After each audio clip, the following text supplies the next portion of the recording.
Welcome to AK teaching classes. आप लोगों का AK टीचिंग क्लासेस में स्वागत है। आज हम लोग आप लोग को परमाणु और अणु में अंतर बताएंगे। परमाणु और अणु में अंतर ये तीन प्रकार से होते हैं, स्वतंत्र अवस्था में, रासायनिक अवस्था में और विभाजन अवस्था में।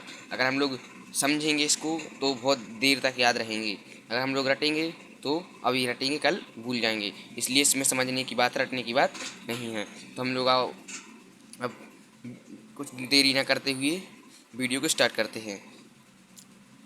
देखो, ये परमाणु होता है, परमाणु एटम, परमाणु एटम, ये स्वतंत्र अवस्था में। अभी ये तत्व है, ये परमाणु बोल रहा है कि जब ये तत्व का बहुत सूक्ष्म कण, यानी कि छोटा कण है, सॉरी, ये तत्व का बहुत छोटा कण है, ये सूक्ष्म है, सूक्ष्म, जो स्वतंत्र अवस्था में नहीं रह सकता है। ये बोल रहा है कि हम स्वतंत्र अवस्था में नहीं रह सकते हैं। इसका सीधे सीधे मकसद यही है कि यह छोटा है, इसलिए यह छोटा है। ये छोटे, इतना छोटे, बहुत छोटे छोटे से होते हैं, बहुत छोटे छोटे, दिखते भी नहीं हम लोग को, दिखते भी नहीं है, ये परमाणु दिखते भी नहीं है।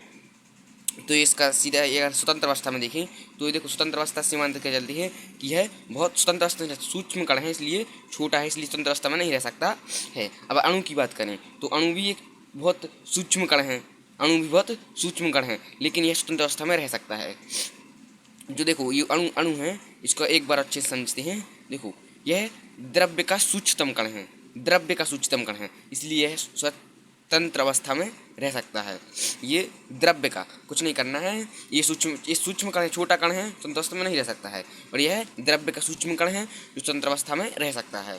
अब हम लोग रासायनिक की बात करेंगे। रासायनिक, तो यह रासायनिक क्रिया में भाग लेता है, जो ये परमाणु होता है वह रासायनिक क्रिया में भाग लेता है। और अगर हम लोग अणु की बात करें तो यह रासायनिक क्रिया क्रिया भाग नहीं लेता है, यह रासायनिक क्रिया क्रिया भाग नहीं लेता है। इसका सीधे सीधे मकसद यही है कि जो ये लेता है ये नहीं लेता है, इस अवस्था में नहीं रह सकता है, यह स्वतंत्र अवस्था में रह सकता है।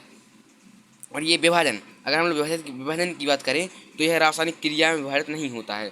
जो परमाणु होता है वह रासायनिक क्रिया में विभाजित नहीं होता है, जो परमाणु होता है वह रासायनिक क्रिया में विभाजित नहीं होता है। अब एक बार और हम लोग समझेंगे कि ये परमाणु होता है वह रासायनिक क्रिया में विभाजित नहीं होता है। अब अणु की बात करें, अगर अणु की बात करें तो यह रासायनिक क्रिया में पर्याप्त परमाणुओं में विभाजित हो जाता है। इसका सीधे सीधे मतलब यही है कि रासायनिक क्रिया में विभाजित हो जाता है, और यह नहीं होता है, यह हो जाता है। ये भाग लेता है, ये भाग नहीं लेता है। ये सूक्ष्म कण है तो स्वतंत्र अवस्था नहीं रह सकता है, यह सूक्ष्म कण है लेकिन स्वतंत्र अवस्था में रह सकता है। तो प्लीज़ AK टीचिंग क्लासेस को सपोर्ट करें, चैनल को सब्सक्राइब करें, शेयर करें, अपने दोस्तों को, बहुत सारे दोस्तों को बताएं। और रटने का काम नहीं है, और वीडियो देखने के लिए प्लीज़ चैनल को सब्सक्राइब करें। धन्यवाद।